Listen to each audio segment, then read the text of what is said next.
감정이라는 세계. 레온 빈샤이트 레온 빈샤이트 지음. 감정이라는 세계. 두려움은 물리쳐야 할 괴물이 아니다. 사랑하는 사람이 중병에 걸리거나 자신이 해고될지 모른다는 사실을 알게 된 경우처럼 뜻하지 않은 두려움이 덮쳐올 때 우리는 아무런 대비를 할 수가 없다. 이런 경우에 수천 년을 전해 내려온 마음 챙김 방법이 도움이 된다. 오늘 수백만 명이 그러듯이 구글에서 마음 챙김을 검색하면 수많은 페이지가 나올 것이고, 명상, 호흡, 운동, 의식적인 식습관, 전형적인 접근법이 가장 먼저 뜰 것이다. 나 또한 그 중에 몇 가지를 시도해 보았다. 예를 들어서 숨을 몇 초 단위로 쉰다거나, 의식적으로 맛을 느끼기 위해서 건포도를 하염없이 느리게 씹는다거나.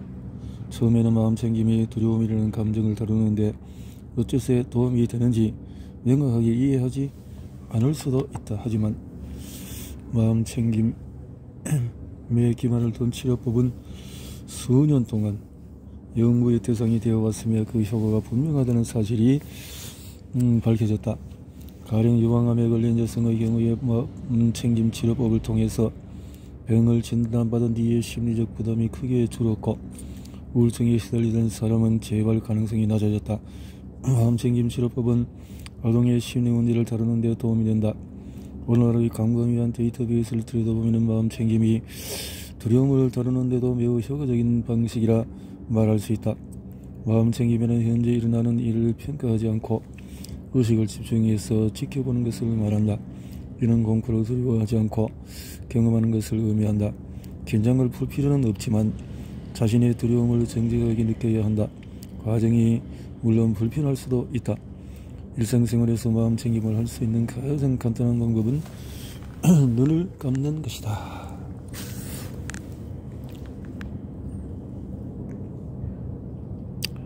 모든 생각과 걱정, 두려움이 차례대로 머릿속에 떠오르겠지만은 이것들을 바꾸거나 무엇보다 평가하려 하지 않고 가만히 내버려 둔다면은 3분에서 5분 정도 후에 저절로 지나간다. 이때 스스로 판단하지 않는 것만으로도 감정과의 거리가 생겨난다. 마치 고속도로 한복판에서 경음을 내며 달리는 차가 아니라 완만한 언덕길을 달리고 있는 차를 보는 것과 같다. 거리를 두고 자신의 감정 세계를 들여다보는 것은 그 자체로 고요하고 명료한 느낌을 준다. 두려움을 다루고자 더 많은 마음 챙김을 하는 과정에서 가장 중요한 관문은 휴식을 취하는 것이다. 굳이 강도 높은 명상이나 요가를 할 필요는 없다.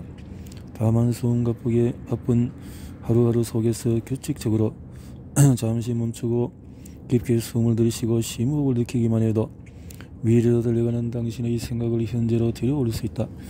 이는 활개치는 걱정을 잠재우고 당신의 두려움에 보다 침착하게 대처할 수 있도록 도와준다. 마음 챙김은 신경 안정제의 반대편에 서 있다. 억누르는 대신에 자신의 의식으로 두려워시 느끼는 것이다. 특히 처음에는 매우 불편하게 느낄 수 있지만 장기적으로 지속이 되면 자신의 두려움을 깨닫고 결국 두려움에서 해방될 수 있게 된다. 두려움은 우리가 물리쳐야 할 괴물이 아니라 우리와의 감정세계에서 특별한 가치가 있는 부분이다. 적대시하지 않고 그대로 드러낸다면 우리는 그것이 지닌 더 깊은 의미를 깨달을 것이다. 실제로는 우리에게 이롭다는 사실을 깨달음으로써 두려움에 지닌 에너지를 보다 침착하게 활용할 수 있다. 세네카는 2000년 전에 다음과 같이 말했다. 악마가 존재할 가능성은 있다. 하지만 그것이 실제로 존재한다는 의미는 아니다. 얼마나 많은 것이 느닷없이 등장했던가, 또 얼마나 많은 것이 기대와 달리 결코 등장하지 않았던가. 게다가 그것이 정말로 곧 등장할 거라면 우리가 고통의 불구덩이를 향해서 달려간다는 게 무슨 소용이 있겠는가? 아무튼 고통이 곧 들이닥칠 것이니 그 사이 세상이 나아질 것이라고 스스로에게 말해 주거라. 케이건 교수와 헤어지기 전에 나는 그가 가장 두려워하는 것이 무엇인지 물어보았다. 이제 삶의 막바지에 와 있으므로 죽기 전에 오래 고통받게 될까봐 그것이 가장 두렵습니다. 그렇다면 다른 사람보다도 두려움을 더 잘 알고 이해하는 그와 같은 사람은 두려움을 어떻게 다룰까?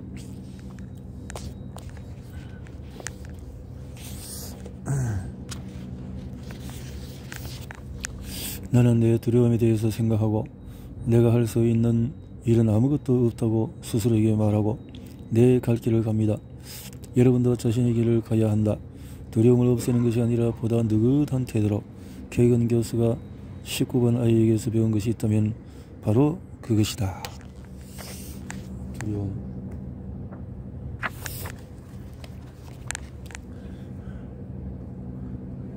감정과 호르몬의 상관관계는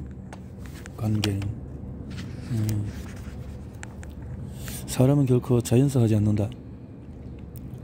우리가 그 근원이 마르는 것을 막지 못해서 죽는 것이다.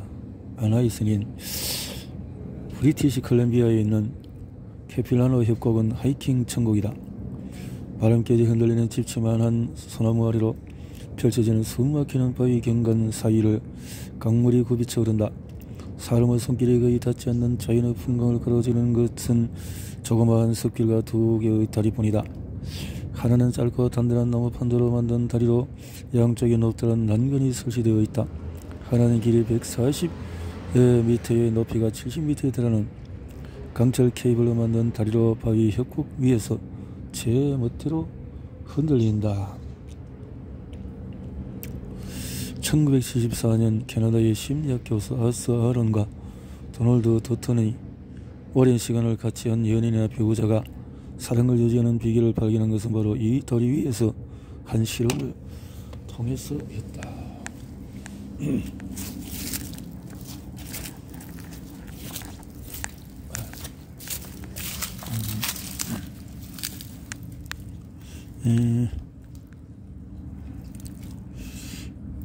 연구원을 먼저 짧고 안전한 다리에 젊고 매력적인 여성을 세워두고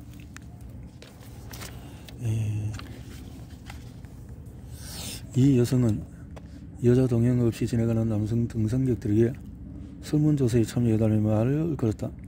그리고 조사가 끝난 다음에 자신을 도와라고 소개하며 종이 위에 문의할 일이 있으면 언제라도 연락하세요 라고 써서 주었다. 짧은 추파를 던진 것이다. 이후 같은 여성이 흔들리는 다리 위에 서서 지나가는 남성들에게 자신의 번호를 건넸다. 이번엔 글로리아라고 이름을 바꿨다는 점만 달랐다. 곧이어 브리티시 컬럼비아 대학 연구실에 전화벨이 울렸다. 사실 이 매력적인 여성이 준 번호는 자신의 전화번호가 아니라 연구원의 번호였다. 전화를 건 사람은 아무런 누지 없이 도나 혹은 글로리아가 맞는지 확인을 했는데 이로써 그가 어떤 다리를 건넜는지 알 수가 있었다. 집계를 마치고 나자 결과의 불균형이 곧바로 드러났다. 안전한 다리를 건너온 겨우 10명 중에서 1명만이 전화를 했다. 반면에 흔들리는 다리를 건넌 남성은 2명 중에 1명이 서 있는 여성에게 무척 매력을 느꼈고 연락을 취하기로 결심했다. 같은 여성이지만 상황에 따라서 남성들에게 다르게 다가온 것이다. 이 결과를 어떻게 설명해야 할지, 그리고 이 실험을 통해서 우리가 인간관계에 어떤 점을 배울 수 있는지에 대해서는 잠시 후에 알아보자. 먼저 사랑에 빠진다는 것의 기본적인 의미를 명확하게 할 필요가 있기 때문이다. 윌리엄 셰익스피어는 사랑은 1시간이나 일주일 만에 변하는 것이 아니며 그 힘은 마지막 날까지 이어진다라고 썼다. 정말 낭만적인 생각이 아닌가. 사랑에 빠지고 그 엄청난 힘 덕분에 그 사랑을 삶의 끝자락에서 느낄 수 있다니. 하지만 이는 지나치게 높은 기대이기도 하다. 삶은 사랑의 시가 아니기 때문이다. 냉정한 숫자가 이 사실을 보여준다. 유럽의 경우에 절반에 가까운 결혼이 이혼으로 끝이 난다. 대부분의 커플이 사랑에 빠져 결혼한다고 가정할 때 그 사랑의 힘은 종종 죽음이 흘러놓기도 전에 사라진다는 것을 알 수가 있다. 결혼 사역이 있든 없든 낭만적인 사랑의 시작에 내재된 욕망과 갈망, 마법의 순간은 어느새 일상과 친숙함의 자리를 내주지 않던가? 나비가 배 속에서 날개를 요동치는 순간, 는 천일의 저녁을 같이 보내고 난 후가 아니라 처음으로 둘이 같이 해질녘에 맞이한 순간이 아니던가. 많은 사람이 처음의 열정은 어느 순간 사라지며 순조롭게 관계가 풀린다면 두 사람이 깊은 신뢰를 바탕으로 사랑을 하게 되는 것이 당연한 순서라고 생각한다. 실제로 많은 관계가 그렇기도 하다. 하지만 우리가 오랫동안 같이 지내는 뱃속의 나비들이 정말 쓰러지면 할까? 처음 몇 시간, 몇 주 동안만이 아니라 어쩌면 마지막 날까지 진실되고 가슴이 두근거리는 사랑을 유지할 것도 가능하지 않은가? 호르몬의 관점에서 보자면 이에 반대되는 몇 가지 주장이 있다. 최근에 사랑에 빠진 사람의 뇌를 검사하면 내 간 위의 작은 부분이 붉게 빛나고 곧바로 내 스킨의 머리띠에 이것이 표시된다. 복축 피계 영역은 도파민을 생산하는 공정이라고 할 수 있는데 큐피드가 화살을 쏘면 여기에 베일이 울리게 된다. 화살을 맞은 공정은 곧바로 이교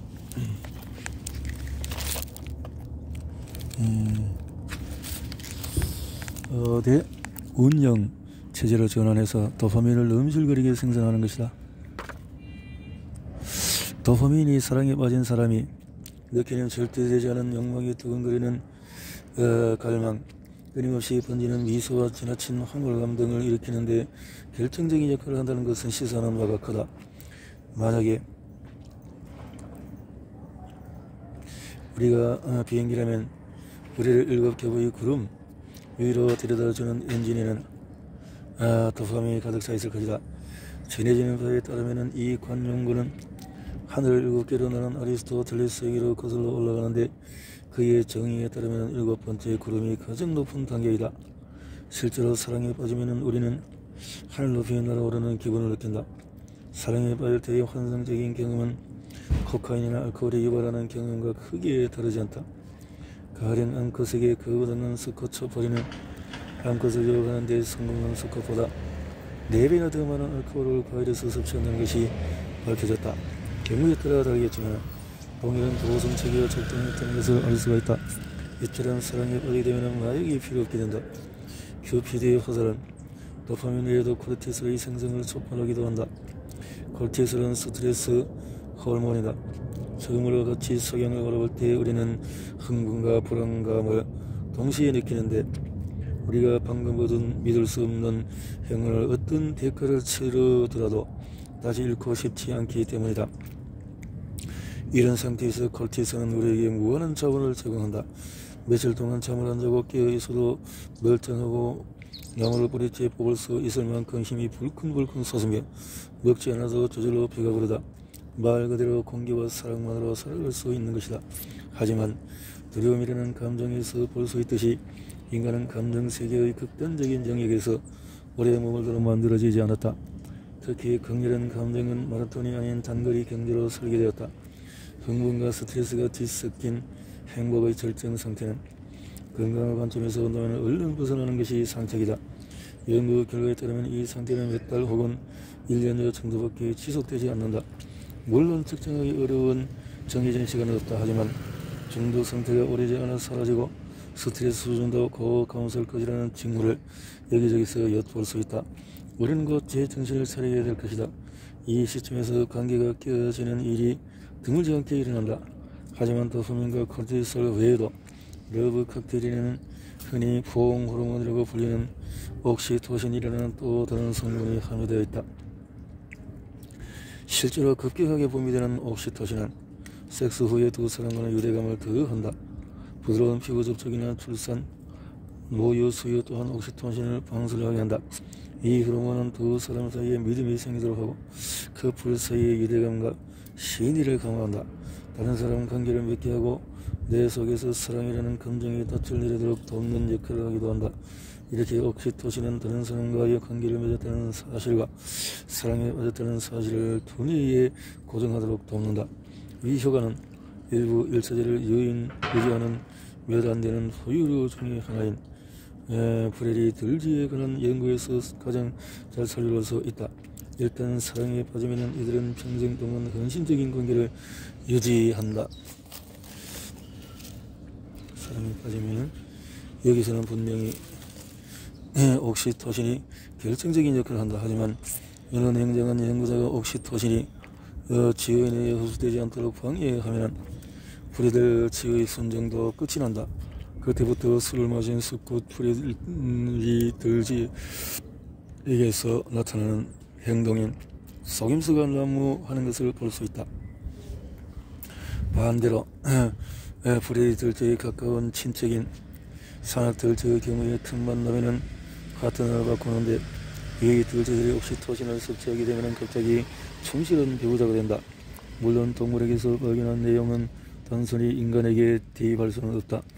가령 관계의 회복을 위해 혹은 사랑하는 사람을 붙잡기 위해서 온라인으로 백제 형태의 옥시토신 비강 스프렉이나 겨드랑이에 바르는 옥시토신 등을 구매하는 사람은 제품의 효과에 실망할 가능성이 크다. 요약하자면 다음과 같다. 일단 사랑에 빠지면 황홀감에 취하지만 이 정덕이 가라앉고 나서 모든 것이 잘 진행되면 부드러운 동반자 관계가 찾아온다. 이는 단계적으로 호르몬이 작용하지 않으므로 가슴을 두근거리게 하던 나비와는 작별해야 한다는 것을 의미한다. 하지만 사랑에 대한 체계적인 연구의 범주에서도 몇 년이 지나도록 여전히 서로를 사랑한다고 말하는 커플들이 있다. 이들의 관계에는 부드러움과 섹스, 상대에 대한 강한 매혹과 같은 모든 요소가 수반된다. 어쩌면 이 커플들이 스스로를 속이거나 설문에 정직하게 답하지 않았을지도 모른다는 의심을 품을 수도 있다. 그런데 설문지에는 거짓말로 답할 수 있지만 내 스캐너는 객관적인 수치를 보여준다. 2012년 미국의 인류학자 헬렌 피셔가 이끄는 연구팀은 평균 20년 이상의 세월을 함께 보낸 커플들의 뇌를 관찰했다. 연구원들은 이 커플들에게 사랑하는 사람의 사진을 보여주었는데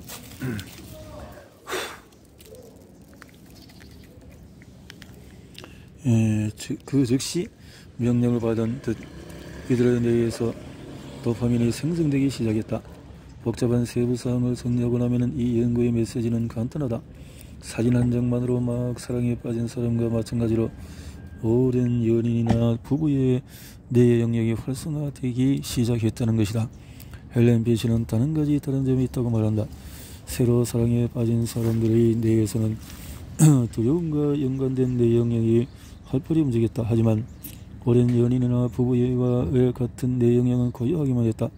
대신 긴장을 풀고 고통을 완화시키는 대인의 영역이 활성화되었다.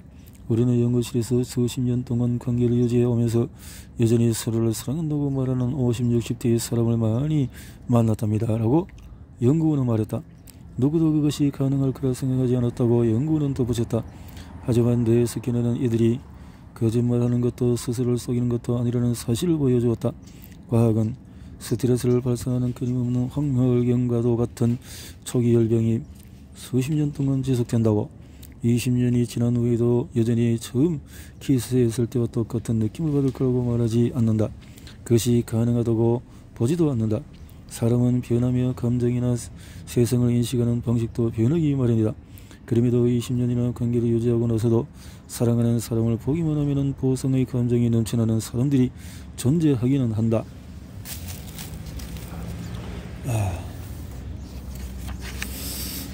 물론 이 같은 긍정적인 현상에 대한 특효약은 없다. 우리 인간들은 삶의 방식도 사랑의 방식도 너무나 다르기 때문이다. 그러나 심리학에서는 과학적인 지식을 포괄하는 동시에 무엇이 중요한지를 멋지게 보여주는 개념이 하나 있다. 이 개념은 아서 아론 교수와 그의 아내 일레인 아론에 의해서 개발이 되었다. 아론 교수와 이야기를 나누면서 내가 가장 알고 싶었던 것은 그가 자신의 아내를 사랑한 지 얼마나 오래되었는가였다. 실제로 사랑하기 연구의 세계적인 선구자인 아론 교수가 자신의 과학적인 발견을 어떻게 실천에 옮겼는지 알고 싶었던 것이다. 겨우 50년밖에 되지 않았어요. 더없이 만족스러운 미소를 지으며 아론 교수가 말했다. 그러면서 아내와의 관계가 그가 지금까지 얻은 것 중에서 가진 가치가 있다고 단언했다. 얼마 후에 일레인과도 얘기를 나누었는데 그는 자신의 남편이 자기가 아는 사람 중에서 가장 자상한 사람이라며 극찬했다. 일레인의 눈에서도 어떤 의심의 여지도 없는 광채가 났다. 나는 지금까지도 두 사람이 여전히 서로를 깊이 사랑하고 있다고 확신했다. 그걸 감지하는 데는 내 스캐너가 필요하지 않았다. 두 사람 사이에는 신뢰와 동반자 관계만 있는 것이 아니었다. 아론 교수의 얼마 남지 않은 머리칼은 하얗게 새인 지 오래지만은 이들의 마음속에는 여전히 나비가 펄럭거리고 있었다. 이들은 분명히 자신들이 만든 소위 자기 확장 모델에서 힘을 얻고 있는 것 같았다. 이 모델은 우리가 관계를 통해서 장기적으로 자기 자신을 확장해 나간다면 그 사랑이 유지될 수 있다고 가정한다. 그 배경을 이해하려면 심리학에 기반을 둔 두 가지 기본적인 가정을 먼저 이해해야 한다.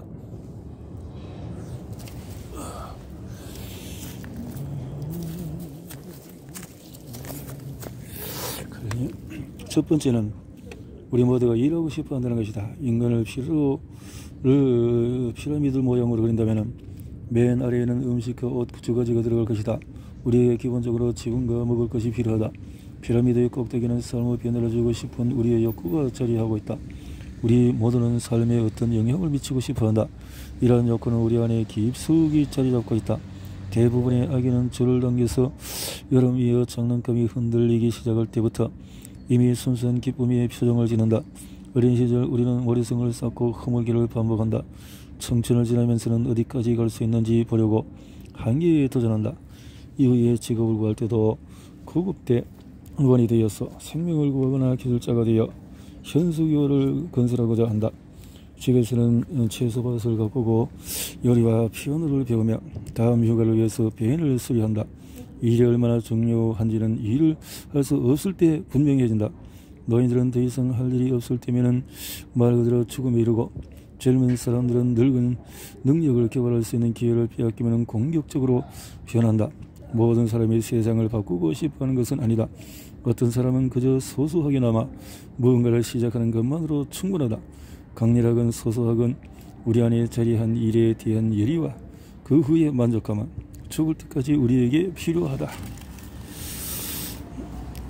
두 번째 기본 가정에 대해 알아보자. 우리는 사회적인 존재다. 사람과의 접촉하지 않으면 안 된다. 사회적인 존재, 관계, 로맨스에서 이는 무엇을 의미할까? 자기 자신을 여러 장단점과 아이디어, 유머와 재능, 욕망을, 외모를 모두 두루 갖춘 하나의 원이라고 상상해보자. 사랑에 빠지면 우리는 상대와 특별한 유대감을 갖게 된다. 두 명의 자아는 어느 정도는 우리가 된다. 이런 식으로 한 사람의 일부가 다른 사람의 구성 요소에 속하게 된다.